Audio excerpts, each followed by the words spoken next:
In this video, I'm going to show you how to integrate uRecoil into your project. And for that, we're just going to create this first person template here in Unreal. Let's call it FPL integration test and create it. So here we are in the project. To enable uRecoil, you go to edit plugins and enable it here and restart your engine. So now that we added the plugin, let's first check out if everything works. So we open engine plugins folder. To show this folder, you can set it in your settings, show plugins, show engine. And I also have show C++ here. And then you scroll down to the bottom somewhere. And here you have uRecoil content, and you can click on maps, for example, open the map. And then you get to the demo map and you can play it and check if everything works. Looks good. This also works.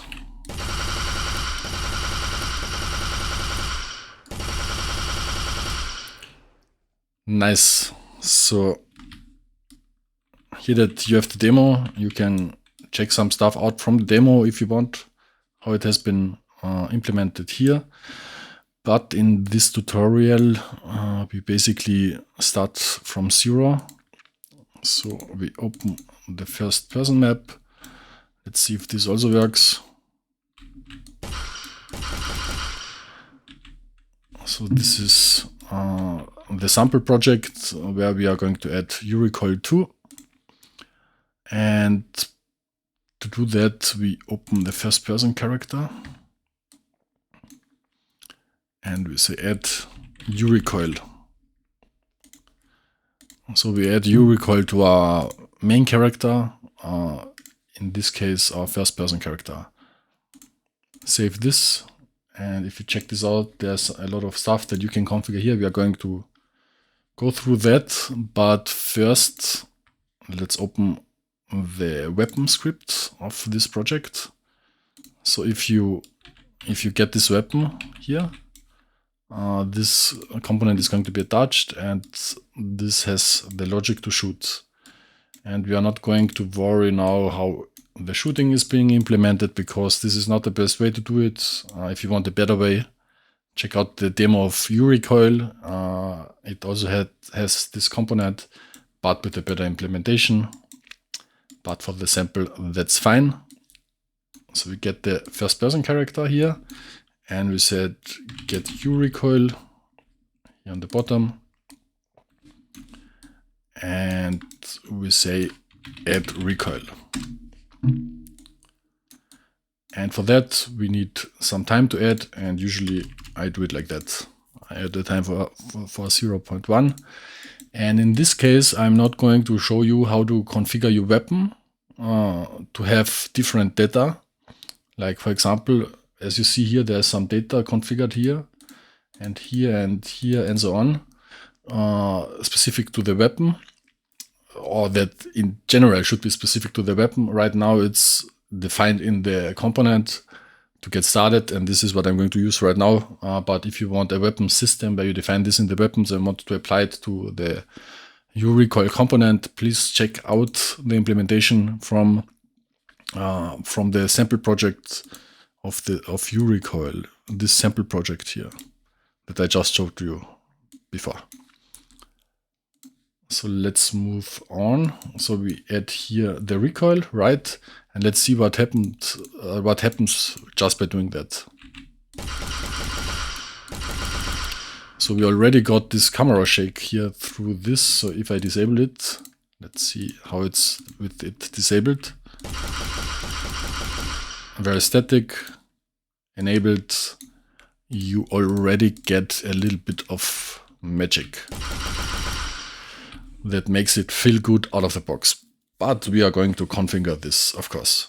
So the first thing that we want to do is in the weapon component, because this uRecoil here right now only will add recoil or add some camera shake, specific camera shake to it with the values from the uRecoil component. But what we also want is a recoil pattern in regard to the spray. And to do that, we again get this. And this is for the rotation, how this thing spawns. So by default, the weapon spawns a projectile with the rotation of the camera. The implementation here from where it shoots it, so the location is a little bit wrong in this sample project. If you want a better implementation, please check out the same named component in here from the uRecoil blueprints. So if you scroll down to the plugins, uRecoil content blueprints, there's the same named weapon component with much more implemented. And here you get a better implementation, how you really should shoot a projectile in a first person.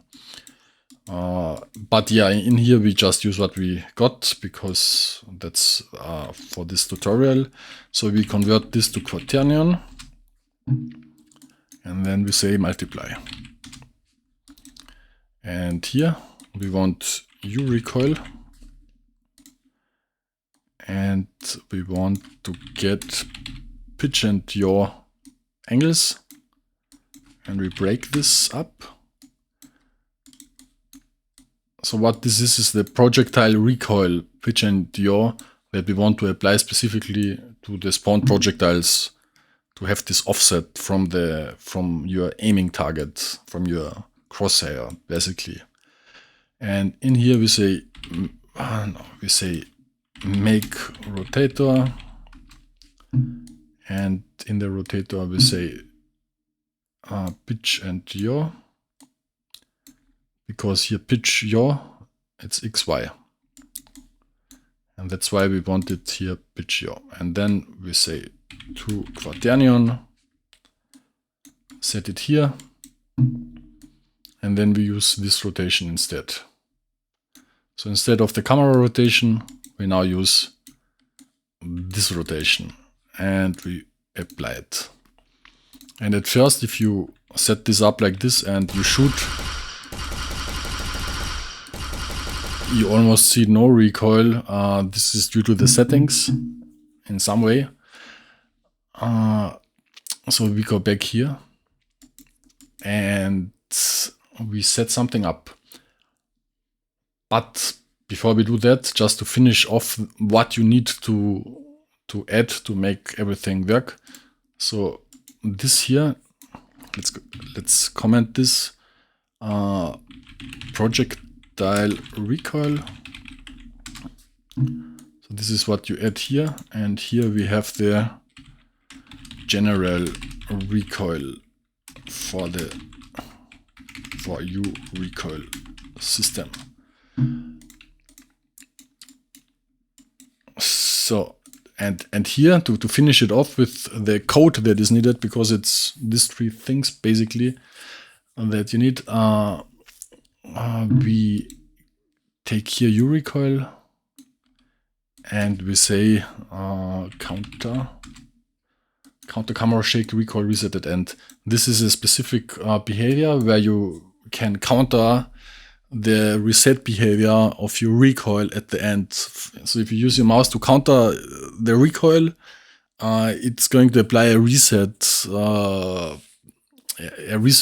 rotation that was accumulated over time to get it at the same place where it was in relation to the new position, new rotation, sorry. And if you counter that with your own input, I'm going to show, or it may sound complicated now, but it's not. I will show you how it looks like, and then you will understand what I mean by that. And if you counter this with your own input, like with, sorry, this is the wrong input. You have to counter it obviously with the camera rotation. If you counter it, you want this reset to be negated in parallel if you do that. And that's why we add this function here as well. And now we got all the code running, and if we have that, we can now set things up in a way that we want it. And the first thing, if we open this and this, there are a lot of settings here. These are the spline settings. These are the spread settings. And here are some general multiplicators. And this is how you sample. You can sample by along the spline or per spline point. For example, this applies to the spline actors here. And the same for the shake in here. And there's one thing that resets your recoil if you don't shoot for a specific duration of time, right? And this depends on your shoot frequency, obviously. So in this case, because we are shooting manually, we usually need higher values in these delays to reset it after, to start resetting after a specific duration. And in here I say 0.3. This thing here, everything that you see here, if you, not everything, but most of the things, they have a tooltip. And it explains to you what this setting actually does and what it is used for. And the first thing you want to do usually is setting this delays to a value that makes sense to your weapons. And this depends on your fire rate of your weapon. And we have this here for the accumulation of the camera shake, and we have it also for general purpose, which is how the splines are being or where the splines are being sampled, because there's a reset in this as well, and for that we have to increase this as well. And in here we do a little bit more. Usually this is most of the time should be a little bit higher than this, but it depends, of course. And we also need the same for the seed, because there's a seed. If you want to use the constant seed, this only applies if you want to use that. You can also use the random seed, which does not give same results every time, but just random results. And the constant seed is a random which gives always the same results. So in here we want also something like maybe 0.4, or maybe set this also to 0.4. Let's do it like that. And the Crosshair Scaler we are not going to use in this tutorial, so we don't really care about this. So we set this up right now. You are not going to see much of a difference. So let's shoot.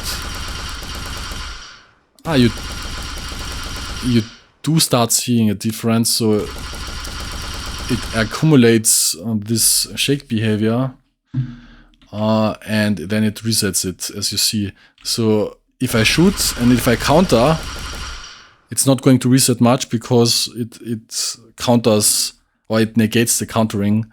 And this is why I set this here up before. So if we would remove that,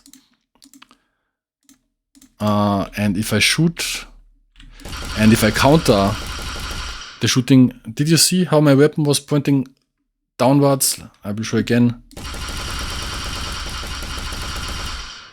You see, and this effect, if you don't want it, and usually I think it makes sense to not want it. I mean, there are games that do have this that don't have this, so they do have this effect where the gun pulls down, which is Counter-Strike 2, for example. I personally don't like it too much, so I prefer it this way, where it counters the negation depending on my own input, which is pretty nice. So that's why this is being used for.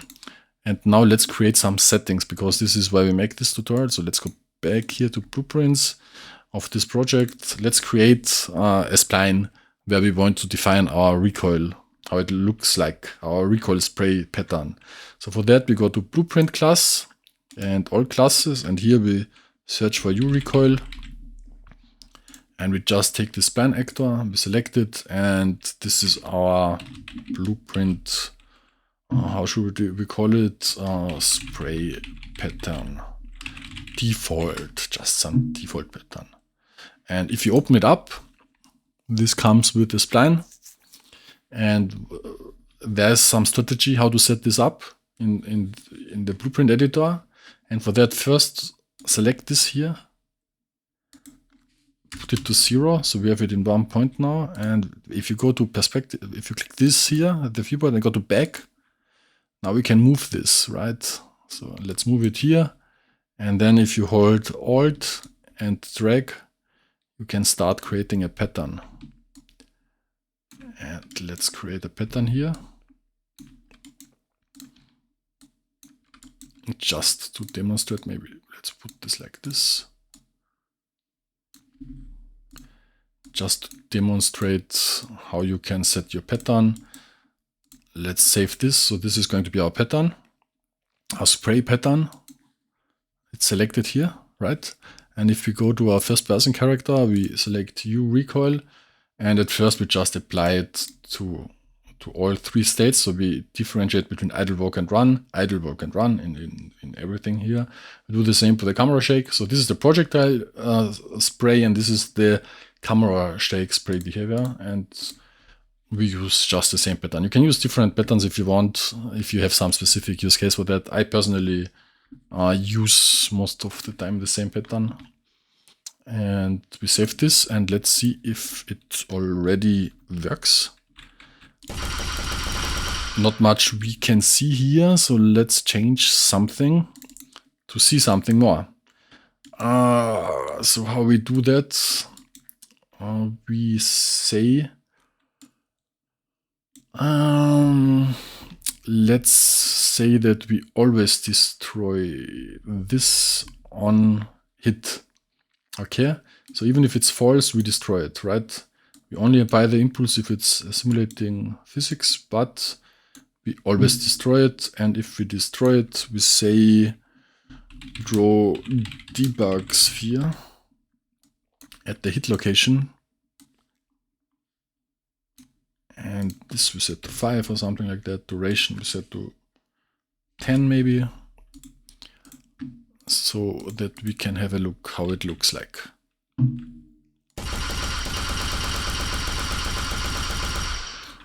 So multiple issues here. First of all, the scale is wrong, right? So this thing here, the spray pattern has some scale, and if you look at that, there are probably bigger values, I don't know, but we can change this. So there are some ways to change it, and we have two multipliers. First, let's maybe change it for the spray pattern itself, and then for the camera shake, maybe here a little bit, change it up. And we don't have a spray pattern yet, so sorry, we don't have a spread pattern yet, so we only have the spray pattern. And one more thing, if you scroll down here, there's for the camera shake this max accumulated pitch and yaw, and maybe just to have a better view at everything, let's double this. So let's see how this behaves now.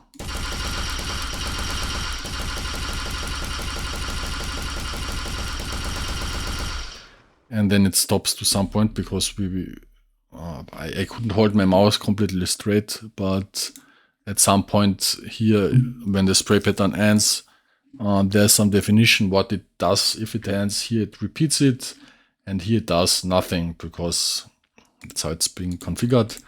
Let's try again. I will try to keep my mouse straight because that's difficult if I have to press left mouse button all the time, but let's try again.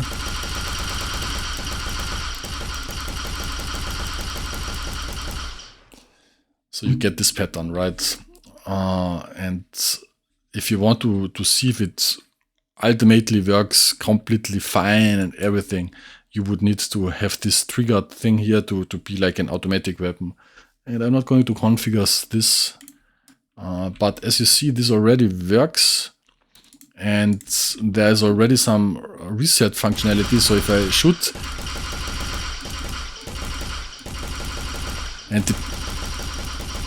and depending on when I let go, you know, with the reset, you see how it goes back and everything. So this works already. So we got already a lot covered here with the spray patterns, but we also have the spread patterns. And for the spread, you need some curves. I could obviously use the curves from the sample projects. So in this project, you have this recoil patterns. In your recoil content, you have the recoil patterns. There's some spread patterns defined here, and also spray patterns. But in here, in this tutorial, we are going to create our own, like we did with the with the spray pattern. So let's create a spread pattern, which is a curve, and we do this by going to miscellaneous curve, float curve, select, and let's call it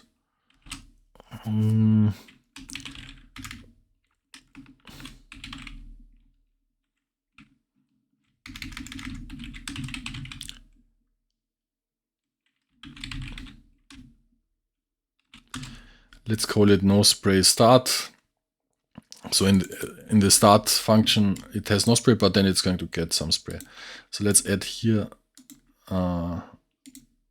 and here and here a key. Why doesn't it likes it?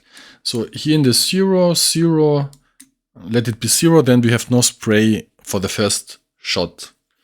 This is, for example, important if you are in idle, if you don't run, you know, you don't want to have a spray. You want to shoot the first shot where you aim at. And this is why we set this here. And here we can define for how long it's going to have no spray. To have no spread, sorry. The spray from the curves is going to be applied additively, you know. So this is really the spread is applied. It's this like a lookup, you know, how much spread it's going to have, and in the beginning you want no spread, and then you want to have spread. This is why we do it something like this, for example, or a little bit more maybe. Let's go here. So this curve here, 0, 0, 0.4, and yeah, let's save this curve. So we got this curve now, and the first thing I always like to do, I just set it everywhere. And you have to know that there's a different behavior how these curves and splines are being passed by the projectile recoil data, and how they are being passed by the camera shake. So there is a difference. In the camera shake you don't need this 0, but in the projectile recoil you need it. So that's one thing you want to set up. So if we look here now, we probably are going to have some spread. It's not much spread, but we already see something. So we can increase this if we want. So here it's all 1, 1, 1. We could increase it here as well in the camera shake. So it's going to be applied to a camera shake definition. So there are pros and cons to everything, to which one you add it to. So let's see how this works. Yeah, it's still not so much. Let's add maybe here a little bit more, just to see if we get more variation.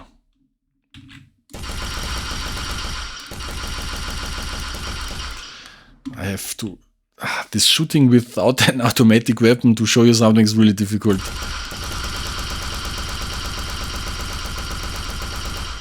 So it has much more... randomness to it. I mean, we could increase it even more, but I mean, if I set this to, I don't know, 1, 1, 1, and this to 4, 4, 4, this is going to be too much randomness, right? So you lose your spray pattern after a while.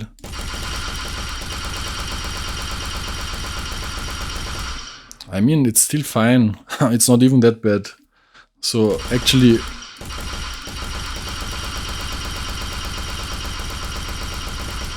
Actually, this is not even that bad from the values point of view. Pretty interesting, but because I never used this high values, I think. But it depends on your scale and everything. So that's one thing. And the next, what I always like to do is to create another curve. So let's just duplicate this and to have this linear curve, linear spread. This is something that I like to always have. And for that we just delete this, and we delete this, save it. So this linear spread, I usually like to add this to the camera shakes, because it just works differently, you know. And I like to have this like that and have these values here lower actually and define the spread more here. That's what I typically like to use. And for this, I usually use a different curve. So not no spray, but small spray at start. But I usually like to have for the other types something like this. So this curve goes like this now. I don't know if you can see it in this video very well, but here are 2 keys and here's a key.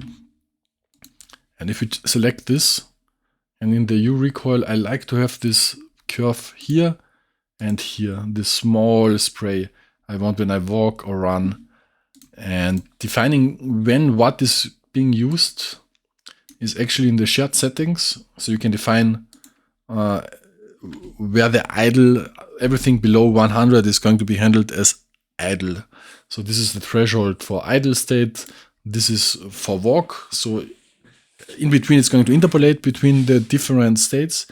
So between 100 and 400, it's going to interpolate between idle and walk, and then the same to the run speed. And if you hover over this, you see a tooltip as well, and there's jumping also involved. So if I jump, it's going to use automatically the run speed or the run behavior if I jump around. So you can use the run thing also for jumping. So if I run around now, I should have a little bit more spray in the beginning. It should never be at the same place, but if I stay still and if I shoot slowly, it's going to be at the same point. So this is something that you have to know when you set this up, because this is an important behavior, and this is what I usually like to have in these settings. And going by the settings, in this tutorial I'm going to go through these settings as well. So the first 3 here, these multiplicators, you can always hover, and yeah, it's just a scale for these things here. So idle for idle, walk for walk, run for run. And the same also for the spread. This 3 here match to this 3 here. It's just multiplicators, and usually you want a smaller multiplicator if you are standing still, and a higher one if you walk or run or jump. This is also for the jump again.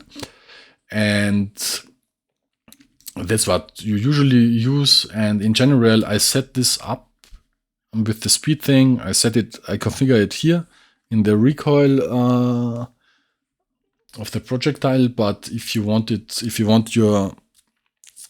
shoot always where your crosshair aims, you would probably have everything 0 in here and nothing configured. This also all 0 because it's going to use this as a fallback. So you disable basically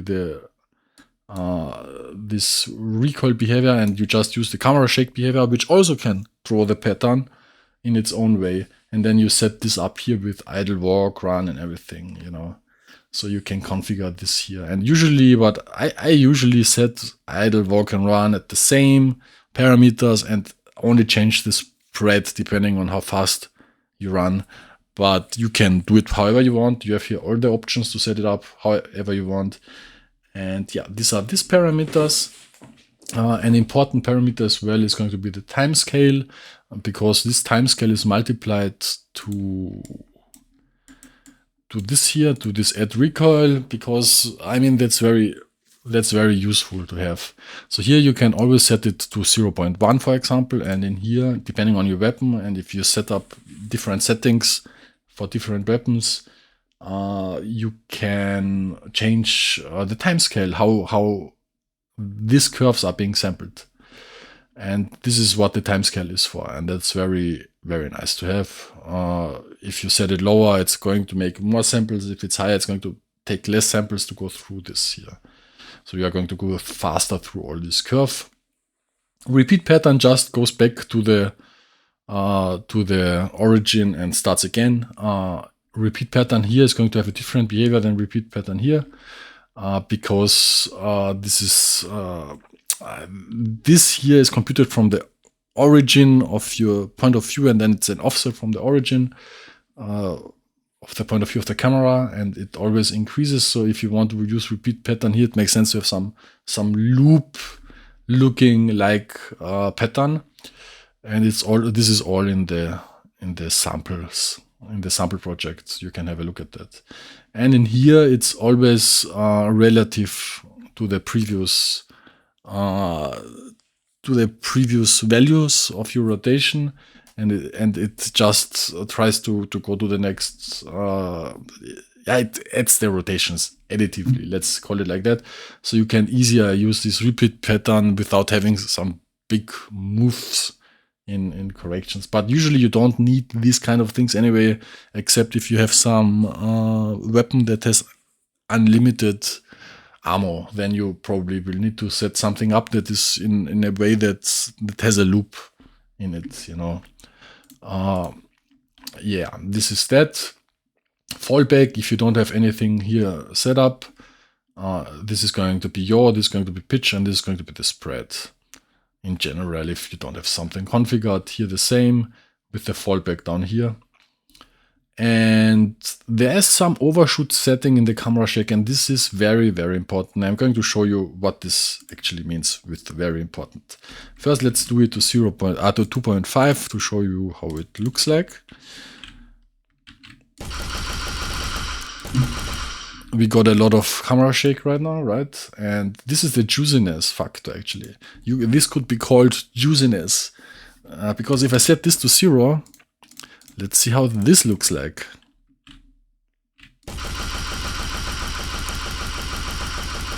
Very, very boring, right? This looks very boring, and this is also where the biggest difference is to, I think, other similar tools from the marketplace. This asset has a juiciness to it. It has a game feel to it, and that you can configure there. This is the default value that I went for, and I like this camera shake behavior. And this is just awesome, you know. And you set this up however you want. The speed values, I'm not going to detail in the speed values. You usually don't change them, but you can. Here the time scale, like previously explained. Again, this lerp speed, mean speed, whatever, for the general shake here are not really important right now. This is just ultra details, you know. Repeat patterns, apply camera shake, reset at end. So you can also disable this. So let's check this out, what this means if you disable that. So let me shoot. And my camera doesn't move back. So that's what it does. So if I shoot, it stays here, and then I continue again, you know, and that's what this basically does. It may have looked weird now for you because I have no dot in the middle, but it's fine. This is expected behavior. Usually I like to have this enabled, but for some weapons you may want it disabled. I'm going to show this as well in the demo map, because there's a shotgun where it doesn't disable it, where it makes sense to not disable it, and yeah, it works fine for shotguns, or very fine for shotguns. And these speed things you can ignore for now. You can just ignore it for now. This is how fast this accumulated factor goes back and things like that. This is very important to set up your max values, because you can, for example, if I set this to 5 and 5, it's going to block how far my camera can move off center or rotate, how far it can rotate off center, and then it's going to have a different form than it's going to look different than your curve, you know, but you get some, so it looks like this, you know. It clamped me to this value here, and that's what this is for. And yeah, with this you can clamp it or unclamp it. You can set it to 90 as well, or whatever, to never clamp, or I don't know. But usually you don't want you don't really want to have that kind of values here. And this delay, I think I already explained this, why this is important. This is actually the time when you do nothing, when you don't shoot, that it needs to start triggering this reset behavior. That's what this does. When this is enabled, it triggers this behavior. after 0.3 seconds after the last shot, and it's very fire rate dependent. So if the fire rate frequency is 0.3 for this weapon, just put here 0.3 as well. For manual guns, it should always be a little bit higher than your fire rate, because your player can never get the full fire rate out of it if he has to click manually. This value here, you can have this smaller than your fire rate to start returning back to the origin, while at the same time this camera shake and all this other stuff is being applied. If you do that, I recommend to press this button to have some more consistent, a better frame independent behavior, because otherwise if the difference between your fire rate and this value, if this value is smaller than your fire rate and the difference is very small, it's going to have inconsistencies depending on frame rate, and to counter that, you enable this button and it's going to be fine. For these cases where this is smaller than your fire rate, that's very, it's a very specific thing that you can use. And then this shared recoil setting, like I previously said, where you set up your speed, this velocity, how fast or how quickly this setting adapts to speed changes, you can set here. The max time is basically being used as for the normalization of the sampling of the splines. And these speeds here are not that important, but this delay here is again very important. With this delay here, you, like I said before, you set up how quickly this thing starts returning to the neutral states. So after this time, with the speeds, it's going to try to return back to origin sample states. And this should always usually be higher. Really, in 99.9% of cases, should always be higher than your fire rate. That's why it's 0.4. In the random settings, we have this constant random. We can set it to normal random seed, then you can ignore everything here. This is all for a constant seed, except this here, of course. Now, even this, everything. Everything here is for a constant seed. If you want random seed, it doesn't really matter what you set up there. Random seed is, it's random, so it doesn't have the same spread at every given point in time. So you see, it becomes thicker by the time, and with a constant seed, this doesn't happen. With a constant seed, it's going to be constant basically. So if I do the same here,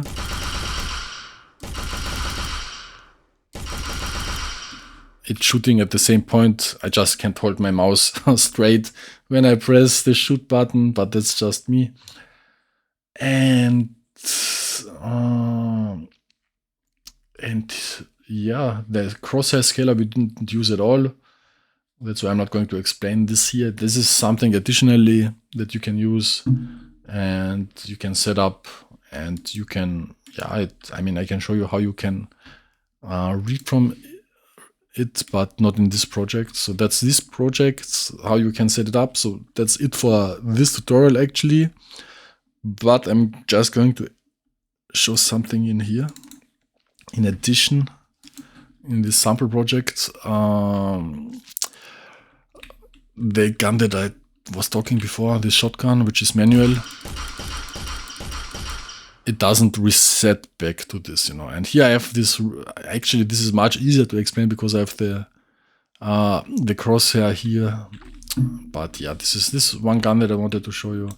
And for the crosshair scaling, let's try to find it here. I think that's the script. And there somewhere must be the tick function. Tick function. Update crosshair size. So this is built in additively or additionally to uRecoil. With its own settings, you can set this also per weapon, of course. And this thing here, we just say get crosshair scale and we update the crosshair size. So this is the function how I update it. I add 1 to the change, and this is the default value. I multiply it and set it as new size.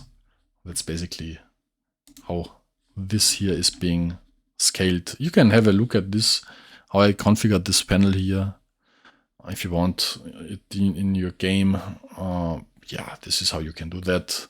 And yeah, that's it for this tutorial. Thank you.